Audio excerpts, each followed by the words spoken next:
రేపటి నుంచి నెల్లూరులో ఎక్కడ పడితే అక్కడ ఫ్లెక్సీలు కట్టేందుకు వీలు లేదని, తాము కేటాయించిన ప్రాంతాల్లోనే ఫ్లెక్సీలు కట్టుకోవాలని రాష్ట్ర పురపాలక పట్టణాభివృద్ధి శాఖ మంత్రి డాక్టర్ పొంగూరు నారాయణ తెలిపారు.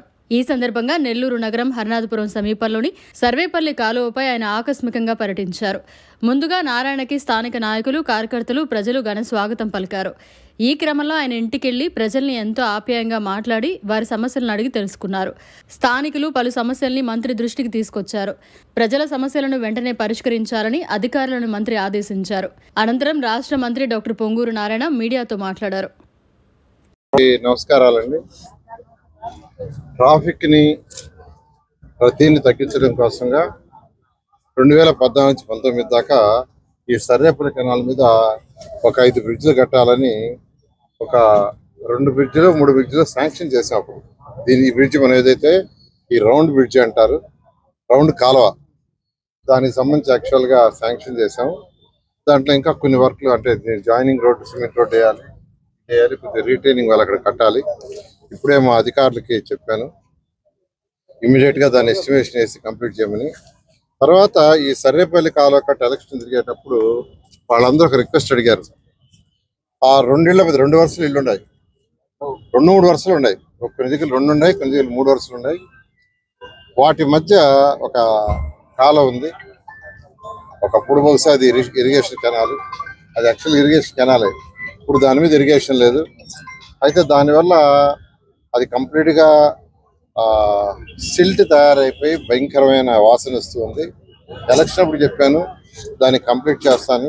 ఇవాళ యాక్చువల్గా అది కూడా చూడటానికి ఈ డివిజన్లో ఉన్న మా పార్టీ వాళ్ళతో అధికారులతో యాక్చువల్గా ఈరోజు చూడటం జరిగింది. అధికారులకు ఇన్స్ట్రక్షన్ ఇచ్చాను, ఇమీడియట్గా ఎస్టిమేషన్ చేయండి, దాన్ని శాంక్షన్ చేస్తాం, ఇమీడియట్గా దాన్ని టేకప్ చేయండి. ఎందుకంటే అటువంటి వల్లనే రోగాలు వచ్చేది, డయేరియా కావచ్చు లేదా అనేకమైన వ్యాధులు వచ్చేది. కారణం ఏంటంటే అటువంటి కెనాల్స్ ఉండబట్టే అటువంటి వాటిలన్నింటినీ చేయాలి. అయితే ఈరోజు ఖజానా ఖాళీ, ఖజానాలో డబ్బులు లేవు.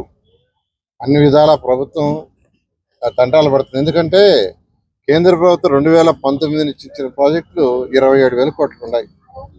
మన రాష్ట్ర ప్రభుత్వం 10,000 కోట్లు పెడితే కేంద్ర ప్రభుత్వం 10,000 కోట్లు ఇవ్వడానికి రెడీగా ఉంది. వాళ్ళు ఇచ్చిన డబ్బుల్ని 2001 నుంచి ఇంతవరకు ఖర్చు పెట్టలే గత ప్రభుత్వం. ఎందుకంటే మ్యాచింగ్ ఫండ్ ఇవ్వాలి. ఆ విధంగా ఖజానా అయింది. అయితే మా ముఖ్యమంత్రి గారు వాటిలన్నీ టేకప్ చేసి 5 సంవత్సరాలు పూర్తి చేయాలన్నారు. ఖచ్చితంగా ఏదైతే అమృత 2.0 ఉందో, అమృత 1.0 పూర్తిగా కావచ్చు, ఏషియన్ ఇన్ఫ్రాస్ట్రక్చర్ ఇన్వెస్ట్మెంట్ బ్యాంక్ కావచ్చు, ఏఐవి కావచ్చు, స్వచ్ఛాంధ్ర కావచ్చు, గ్రీన్ కార్పొరేషన్ కావచ్చు, లేదా 15th ఫైనాన్స్ కావచ్చు, వీటన్నిటిలో మనీ వచ్చేటట్టుగా, ఫైనాన్స్ వచ్చేటట్టుగా ప్రయత్నిస్తున్నాం.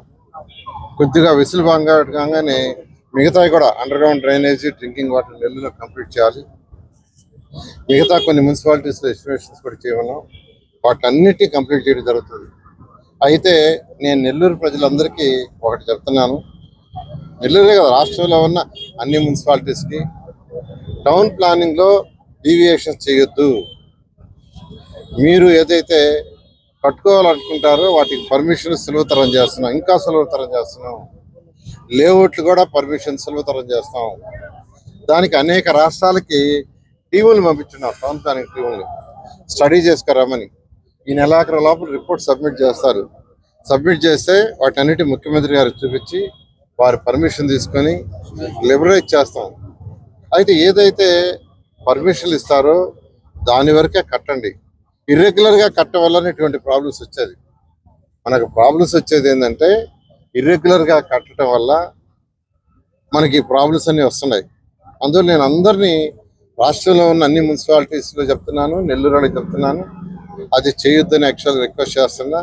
ఇవాళ ఎమ్మెల్యే గారితో మాట్లాడాను, మన రూరల్ ఎమ్మెల్యేతో. నెల్లూరులో ఫ్లెక్సీలు కూడా ఇక పెట్టకుండా ఒక ఆర్డర్ ఏమన్నారు, ఆయన కూడా ఒప్పుకున్నారు. ఎందుకంటే ఫ్లెక్సీలు జనరల్గా ఏంటంటే ఫ్లెక్సీలు ఉంటే సిటీకి అందం రాదు. కొన్ని ప్లేసుల్లో ఐడెంటిఫై చేసి కొన్ని ప్లేసుల్లో పెట్టుకునేటట్టు ఏర్పాటు చేస్తాం. ఆ ప్లేసుల్లోనే పెట్టండి. నెల్లూరులో ఉన్న రాజకీయ నాయకులు ఏ పార్టీ వాడైనా, తెలుగుదేశం కావచ్చు, జనసేన కావచ్చు, మరి ఏ పార్టీ అయినా, వాళ్ళందరికీ నేను విన్నపం చేసేది రేపు నుంచి ఫ్లెక్సీలు పెట్టొద్దు. కొన్ని ప్లేసుల్లో ఐడెంటిఫై చేసి చెప్తాం, అక్కడ మాత్రం పెట్టుకోండి. సిటీ అందం రావాలంటే, స్మార్ట్ సిటీ కావాలంటే దాంట్లో ఇదొక పార్ట్. డెవలప్డ్ కంట్రీస్ ఎక్కడ తీసుకున్నా ఫ్లెక్సీలు ఉండవు. ఇవాళ కనుక్కున్నాను, చెన్నైలో కూడా యాక్చువల్గా వాళ్ళ దగ్గర జియో కూడా ఉందంట. ఇవాళ మన సబ్ కలెక్టర్ చెప్పారు, ఆ జియో తెప్పించుకున్నాను, స్టడీ చేయమన్నాను. నేను అందరిని రిక్వెస్ట్ చేసి చెప్తున్నాను, ఫ్లెక్సీలు ఆపుతాం. ఎక్కడంటే అక్కడ పెట్టేస్తే సిటీ అందం రాదు. సెంట్రల్ డివైడర్లు అయితే తీసేయమని చెప్పాను, ఆల్రెడీ ఇన్స్ట్రక్షన్ ఇచ్చా. రాష్ట్రంలో అన్ని సెంట్రల్ డివైడర్లో చక్కటి గ్రీనరీ డెవలప్ చేస్తాం. 2014-19లో అయితే నేను నెల్లూరు వచ్చినప్పుడల్లా ఆ గ్రీన్ యాక్చువల్గా అది ట్రిమ్మింగ్ చేసేవాడిని. అసలు గత 5 సంవత్సరాల్లో అసలు 50% గ్రీనరీ పోయింది. 50% సెంట్రల్ డివైడ్లో గ్రీనరీ లేదు, అసలు చెట్లన్నీ పోయినాయి.